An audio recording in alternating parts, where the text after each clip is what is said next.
Cet homme s'appelle Salah.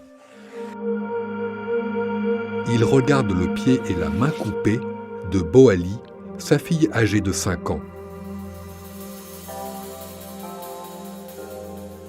Ce cliché a été pris en 1904, au cœur de l'État indépendant du Congo, une immense propriété privée qui emploie des millions de travailleurs exploités.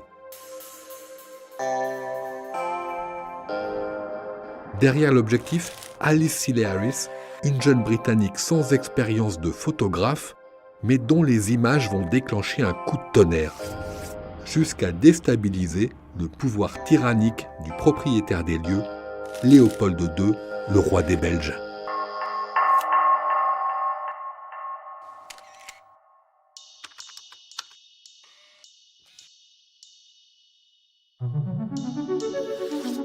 Belfast, Irlande, 1887.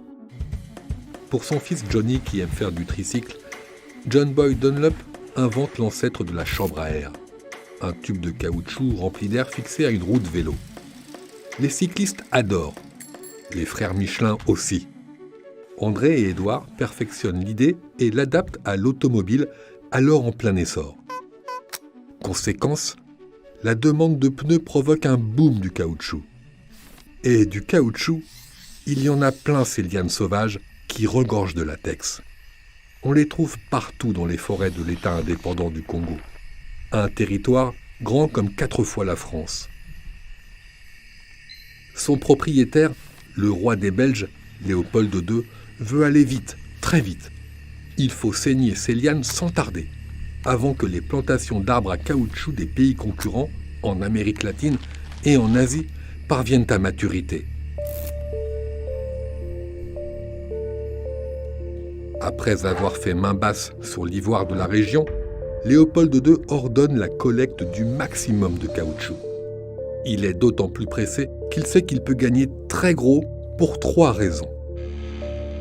D'abord, les forêts de son État regorgent de caoutchouc naturel, donc gratuit. Ensuite, il est actionnaire de toutes les entreprises concessionnaires qui l'exploitent.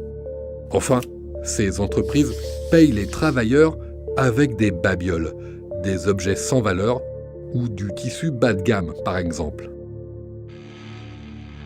À cette époque, en 1898, Alice Seeley Harris et son époux John s'installent comme missionnaires dans l'État indépendant du Congo. Et peu de temps après, ils vont photographier tout ce qu'ils voient. Tous deux sont protestants, mais surtout monogénistes. Le monogénisme, c'est une vieille théorie, encore débattue à l'époque, qui dit que toute l'humanité est issue d'un même couple. Il n'y a donc qu'une race, l'humain. Ça ne signifie pas pour autant qu'ils considèrent les populations africaines comme leurs égaux en termes de développement culturel et religieux. On est dans une logique qui parfois peut être très paternaliste dans le vocabulaire. Il s'agit d'accompagner les Africains vers une révélation aussi religieuse. Et d'ailleurs, la photographie est utilisée dans sa métaphore comme un combat de la lumière contre l'obscurité. L'obscurité des violences créées par la colonisation, mais aussi l'obscurité des traditions africaines. Toute cette obscurité, Alice Seeley Harris espère la mettre en lumière avec ça. Un Kodak Brownie. Cette petite boîte, c'est l'un des appareils photo les plus simples jamais conçus. Un cube en bois, un mécanisme rudimentaire et un objectif intégré. À l'époque, il ne coûte qu'$1, l'équivalent de 30 € aujourd'hui. Avec lui, le couple Harris réalise une série d'images chocs, et surtout sur un épisode tragique. Pour forcer les Congolais à travailler, l'armée de Léopold II, la force publique, attaque des villages, ceux qui refusent de collecter le latex et ceux qui ne livrent pas les quantités de caoutchouc toujours plus importantes exigées par le roi des Belges. S'ensuivent pillages, prises d'otages, coups de fouet, viols, meurtres et massacres de masse. Les gardes africains de la force publique qui commettent ces crimes vont jusqu'à couper les mains, mais aussi les pieds de leurs victimes. Pourquoi ? Parce que les balles distribuées aux gardes de la force publique sont comptées. Les officiers blancs craignent que leurs hommes les accumulent en prévision d'une rébellion. Alors, pour s'assurer que leurs soldats utilisent ces balles pour tuer des gens, les officiers leur imposent cette règle. Une cartouche utilisée égale une personne tuée égale une main coupée. Une main coupée pour preuve d'une balle tirée. Comme celle de Yola, cette petite fille. Des soldats voulaient prouver qu'ils avaient utilisé une balle pour tuer un ouvrier. À côté d'elle, Mola, amputée parce que les soldats avaient serré trop fort ses liens. Quant à Ipongi, des soldats l'ont amputée pour punir son village qui n'avait pas atteint son quota de caoutchouc. Et quand ils utilisent leurs cartouches pour chasser, les soldats coupent aussi des mains ou le pied d'une personne pour justifier l'usage de leurs munitions.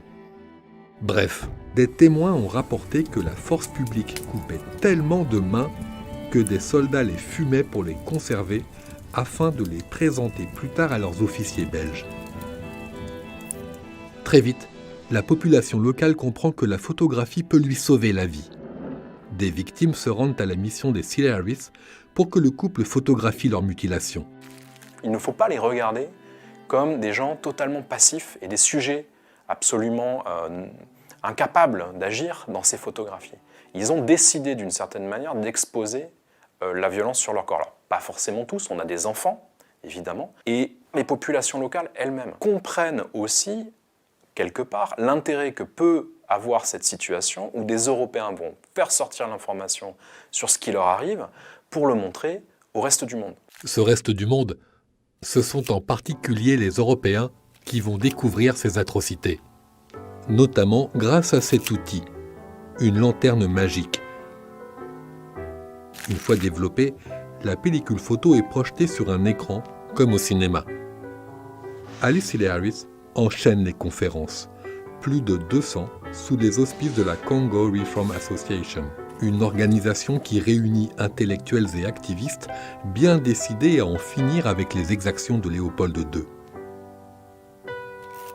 Alice Silleharris dénonce les coupables et détaille le calvaire qu'ils infligent aux Africains. Et fait nouveau à l'époque, en légende, on donne le prénom des gens photographiés, un détail qui crée un sentiment de proximité avec le spectateur. Les journaux s'emparent de l'affaire, des livres sont publiés, les photos sont partout. Et malgré ces tentatives, Léopold II échoue à les faire passer pour des canulars. L'image du souverain belge s'effrite. C'est la première campagne humanitaire en photo qui fonctionne vraiment. Églises évangéliques, Quakers et nationalistes africains mettent la main au porte-monnaie pour que cessent les persécutions.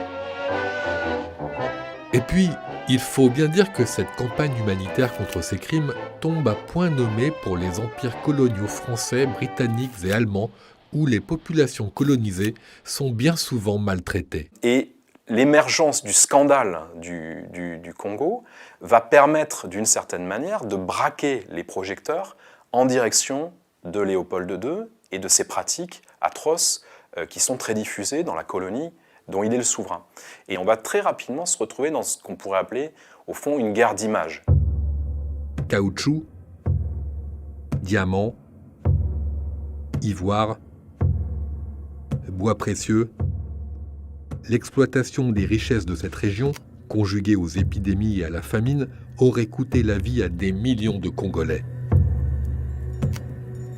À la suite du scandale déclenché par les images que vous venez de voir, Léopold II renonce à sa propriété privée africaine en 1908.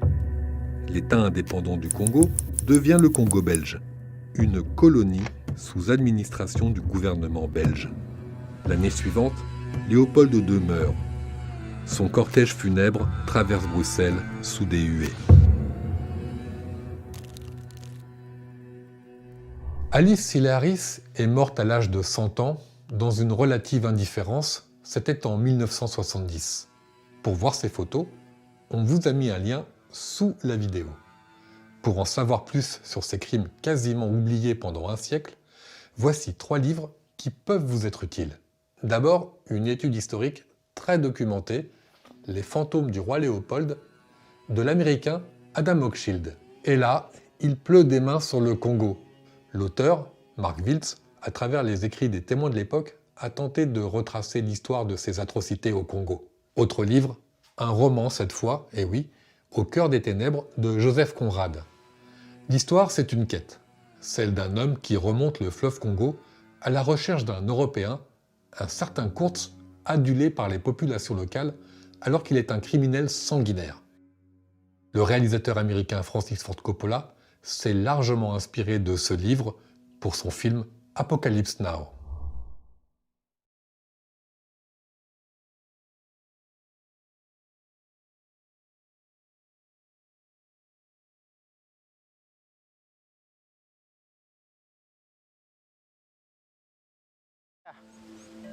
So right ahead, this is the enslaved African section. In total, I'm hoping to have 11,111 figures. How many are here now? Currently, we have about close to 1,500. Wow.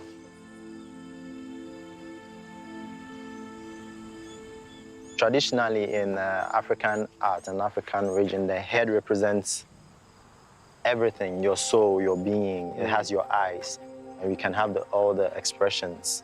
Okay. And it is considered the seat of your soul. So in the faces, you can see the identity. You can see that these people were actually living beings, and you can relate to them. And it's that I'm trying to capture. So who are these faces? Well, these are faces of actual people that I meet, that I find interesting, people that I'm hoping look like their ancestors who were captured, enslaved from the motherland, from Africa.